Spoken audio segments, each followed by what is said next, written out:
Quer saber como ganhar dinheiro assistindo jogos de futebol?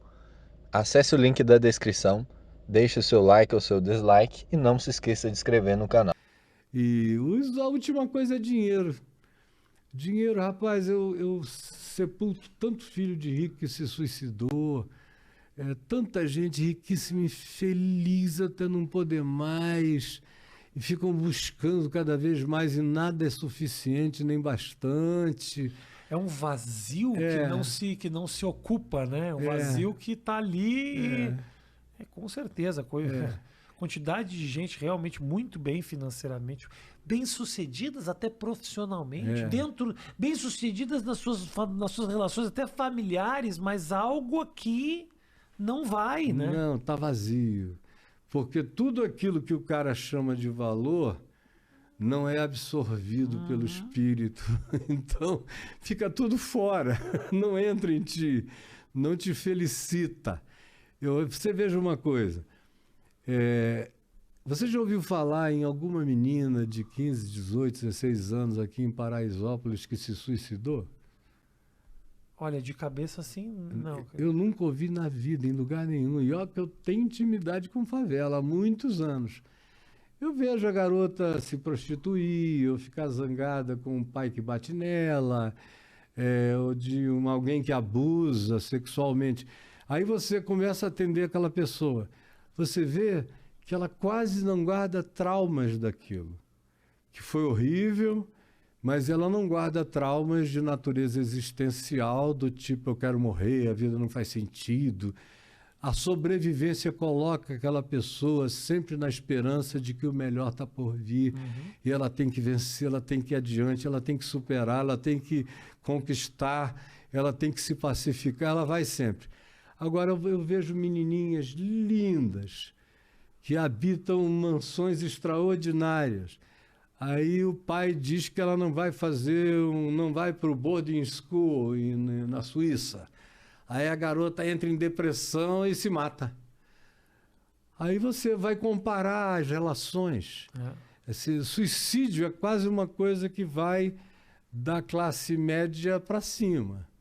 Você vê muito pouco caso de autoextinção entre pessoas de pobreza extrema. Você vê o cara Não que não bêbado, vê isso. exista também, porque, né, É, também tem as condições químicas do é, cérebro que te colocam nessas situações é, que acaba não sendo de vivência, né? A pessoa né? nasce com desequilíbrio. Tem. Isso acontece, mas eu entendo o que você está falando. E É uma sobretudo, insatisfação, assim, é, né? Que não é o bem que vai ocupar. Até porque a partir do momento que você consegue o bem, que você consegue ter uma tranquilidade financeira, você começa a pensar em outras coisas. E às vezes é, o buraco aparece. você passou da linha da sobrevivência, aí você chegou à beira do abismo, Aham. porque é ali que o vácuo começa É.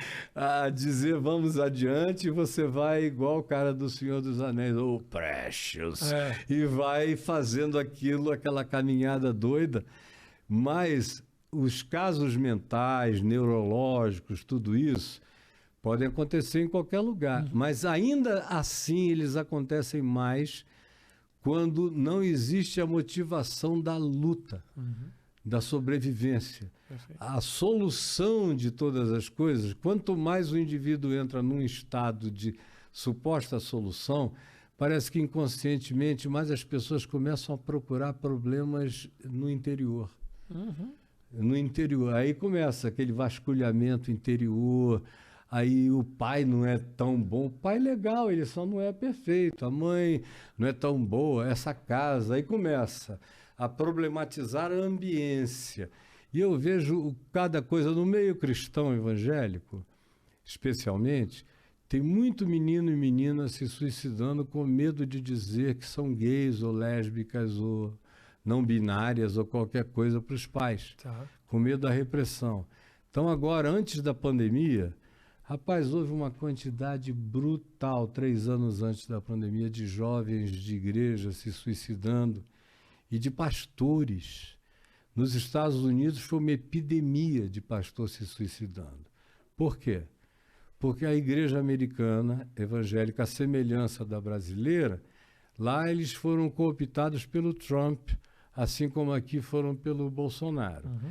Então, conclusão, esses que não foram e que tinham uma esperança enorme em que a igreja fosse uma sociedade alternativa, isso e aquilo, se desmoronaram e eles não Decepção, tinham... né? Decepção, e não tinham algo mais profundo onde segurar.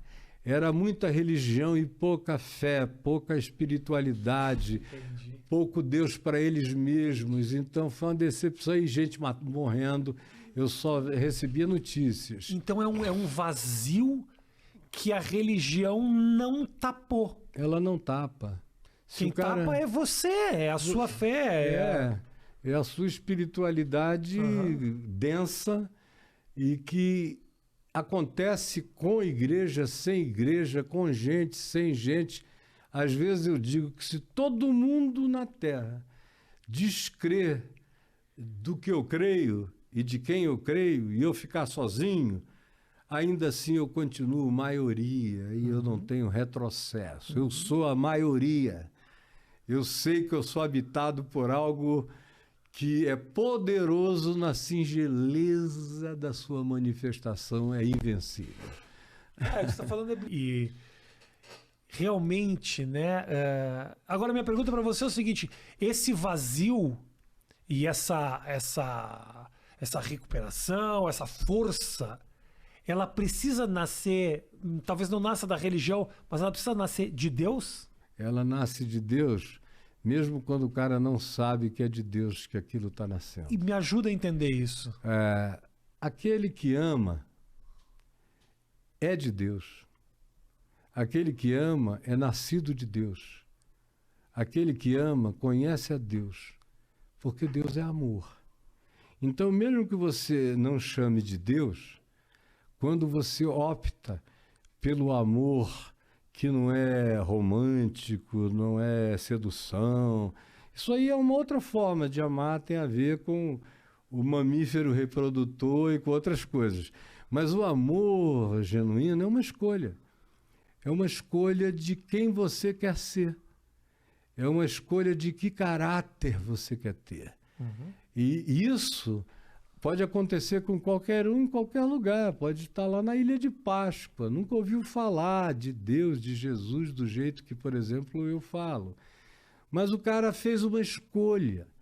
E eu já estive em tribos indígenas bem originais, há 40 e tantos anos atrás. Eu ainda era um jovem. E eu via aquele pessoal, muitos deles, meu Deus, não sabiam nada, mas amavam. Cuidavam da mulher, cuidavam dos filhos, cuidavam da caça, da casa, se divertiam uns com os outros da maneira mais limpa, não tinha nada que gerasse briga. O cara ficava ancião lá com 35 anos, ele formava a roda dos anciãos, sentavam para se divertir, conversar, histórias de caça, do mato, e os filhos é que iam caçar, as mulheres trançando, fazendo outras coisas, tudo lindo. Eu comecei a olhar para aquilo e a minha tese de ordenação ao Ministério Presbiteriano, quando eu tinha 20 anos, e me pediram uma tese para me ordenarem, aí eu escolhi uma tese que, resumindo o tema, era o seguinte: era a relação de Deus, das pessoas com Deus, fora de qualquer conhecimento religioso. E aí a minha tese era essa, baseada, claro, em Jesus e no Evangelho. Porque o critério final do Evangelho, quando Jesus fala, a única vez que ele fala mesmo de um juízo, ele chega e diz que naquele dia vão ser separados uns dos outros como um pastor separa no campo os cabritos das ovelhas. Aí ele diz que então se dirá às ovelhas: vinde, benditos de meu Pai, tomai posse do reino que vos está preparado desde antes do Big Bang, desde antes da fundação do mundo. Sim.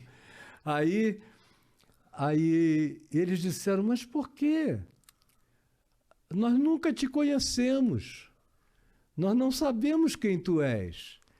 Aí ele disse: a razão é porque quando eu tive fome, vocês me deram de comer, quando eu tive sede, vocês me deram de beber, quando eu fui forasteiro, refugiado, vocês me abrigaram, quando eu estive nu, vocês me vestiram, quando eu estive preso, vocês foram me visitar, quando eu estive enfermo, vocês foram me ver. Aí eles disseram, mas quando, Senhor, tu estivestes assim? Ele disse, todas as vezes que vocês fizeram isso a qualquer outro pequenino irmão na terra, era a mim que vocês estavam fazendo.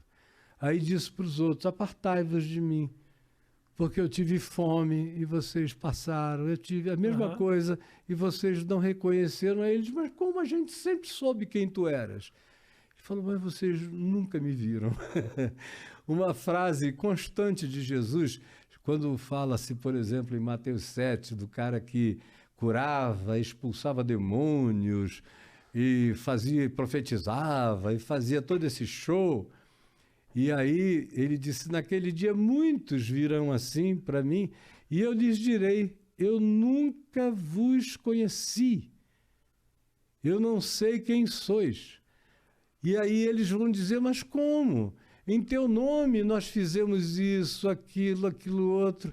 Aí ele disse, não, vão para lá, eu não sei quem vocês são, porque vocês vivem da prática da iniquidade, da mentira. Então, vocês não têm parte comigo. Então, o evangelho é muito simples e ele